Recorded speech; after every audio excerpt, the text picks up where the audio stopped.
2022 has been a weird year for me. People ask me, what was your favorite movie that you watched this year?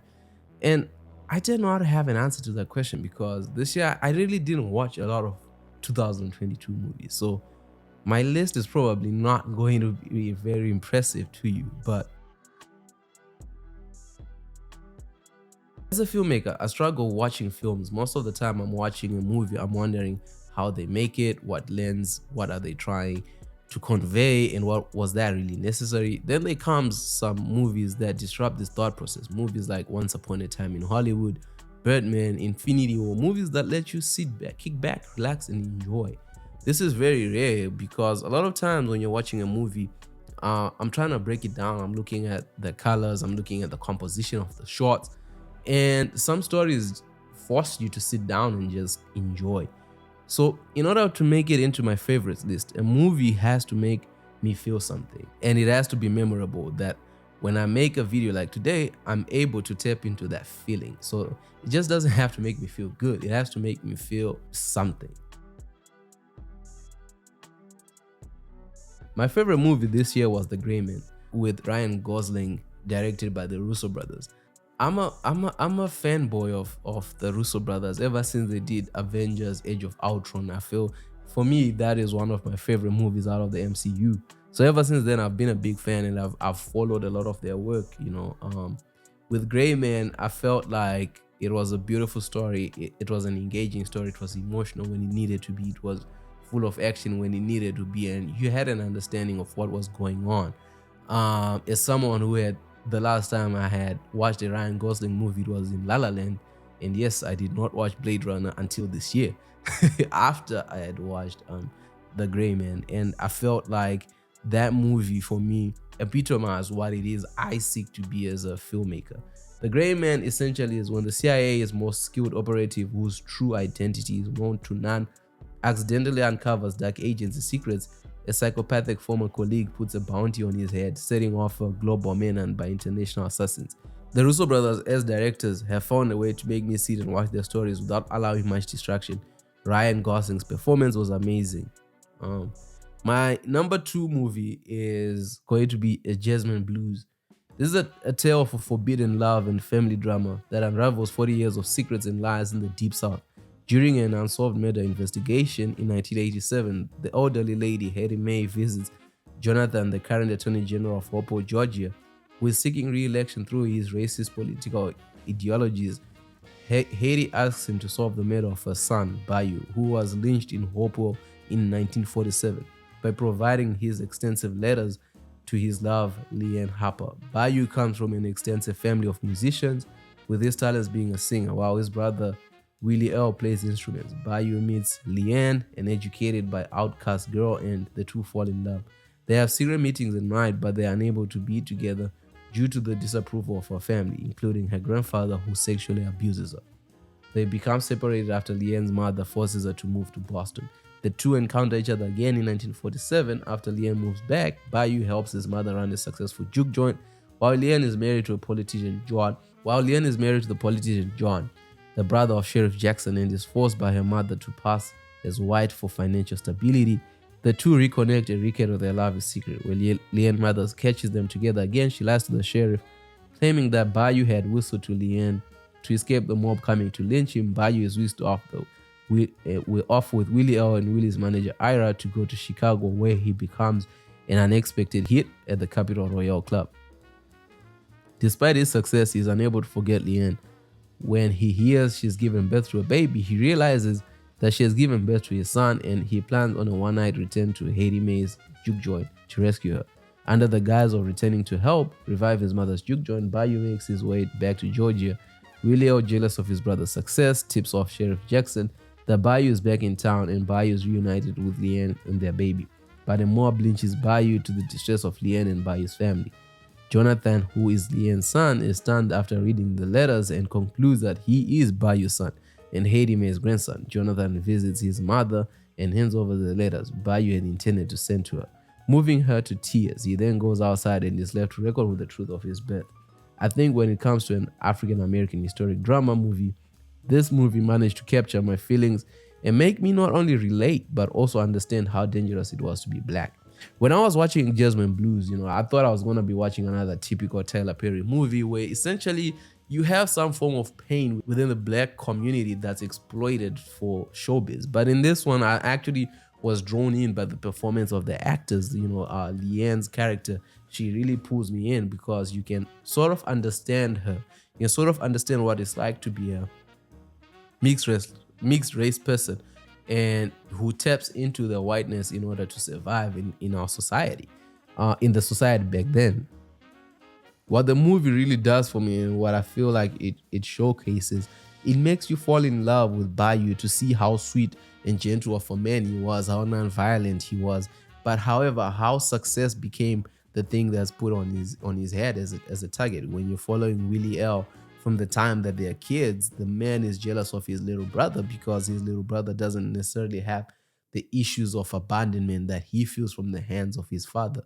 Um, and it sort of tells that black man's story in how we grow up in families whereby parents will choose one individual child over the other, whereby if you're a sweet child you're treated as less of a man, and it tells a story that encapsulates that black experience. I cannot speak for other races, unfortunately.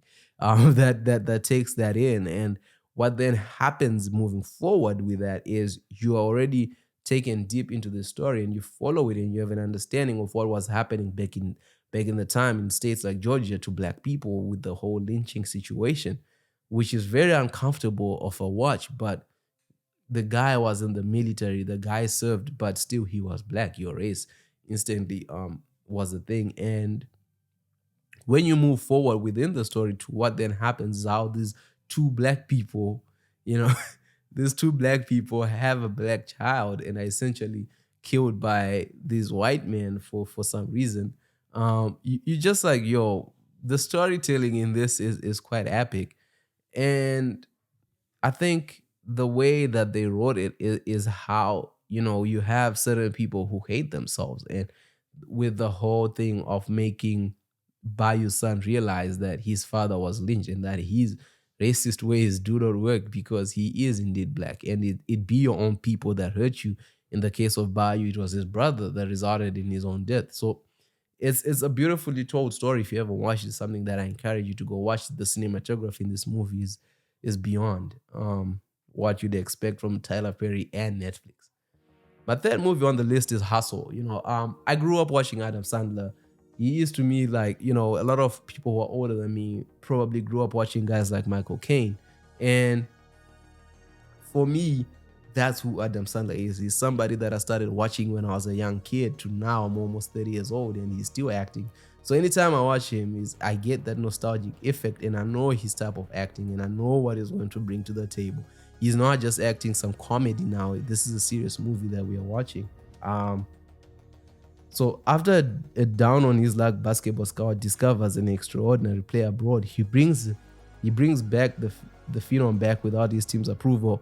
What puts it up there for me is its ability to match reality by maintaining the fact that you're watching a movie. I do believe he was working for the Boston Celtics, and then he goes out there to try and get a player so that he could bring him back and be a coach. But the team is eventually like, nah, we don't want that. And then we start getting those aspects of jealousy, and the storytelling is put in, which I feel is very beautifully told as well. My main things with Adam Sandler in this movie essentially is just his ability to move from being a comedian to being a serious actor, and his ability with Queen Latifah, with all that, just for us to be able to tell the story. And for the basketball player who's playing the actor, these people, this is not what they do. This is acting. They're basketball players. You're looking at a guy like I know Edwards, who plays for the Timberwolves. Essentially, what's happening for them is this is the first time acting, so they don't necessarily need to be on the screen a lot, and they're not. And the movie just is able to show you that. And I feel like this is another epic cinematography movie.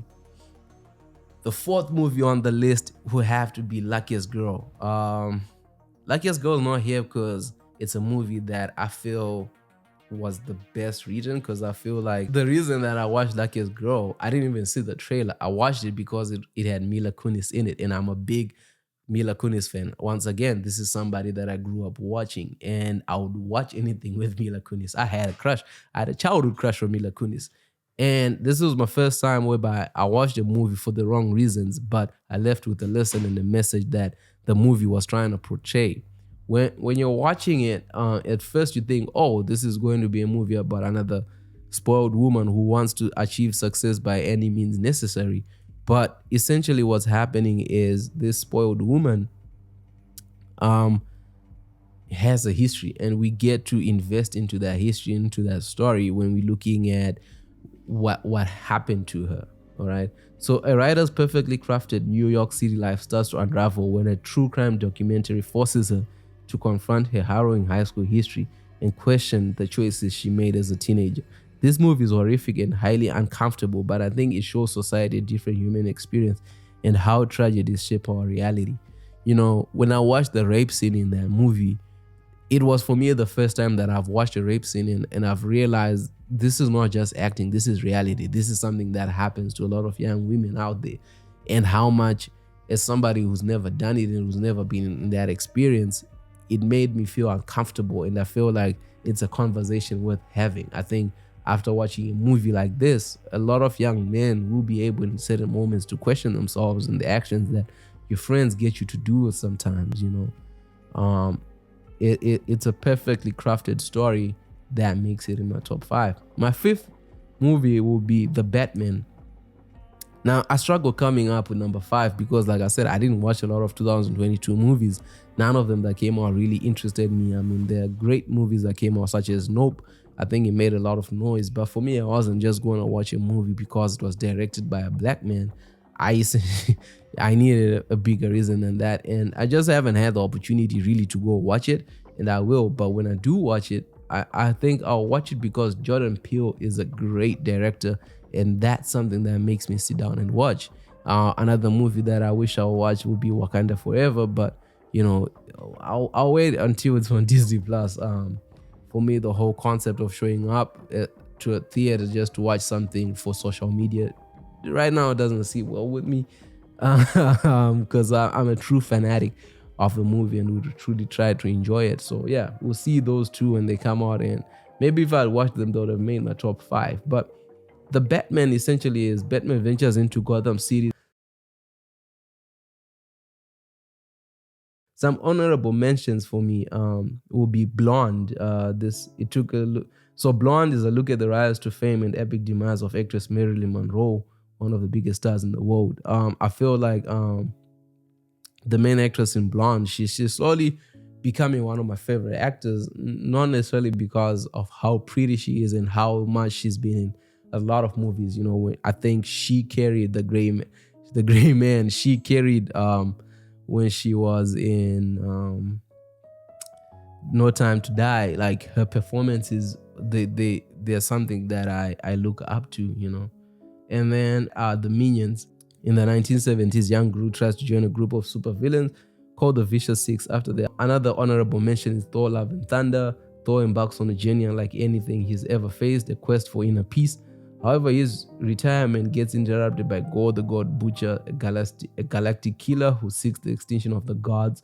To combat the threat, Thor enlists the help of King Valkyrie, Korg, and ex-girlfriend Jane Foster, who, to his surprise, inexplicably weighs his magical hammer. Together, they set out on a harrowing cosmic adventure to uncover the mystery of God Butcher's vengeance. I think the one thing about Thor and the MCU, like after Infinity War and Endgame, it's like I don't really know where they go, and whatever they produce, it just fails in comparison to that. So like when you're watching it, you know, sometimes I forget that Thor was a god, you know, and then you're watching it, you're like, oh yeah, okay, you know, and then it just didn't give me the feeling that I used to get like when I watched Thor Ragnarok. Like I was really immersed into it, but this one I just didn't get anything out of it, so that's why I didn't make it into my top 5.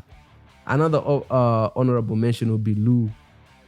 Young girl is kidnapped during a powerful storm. Her mother joins forces with a mysterious neighbor to set off in pursuit of the kidnapper. The journey will test their limits and expose the dark secrets of their past.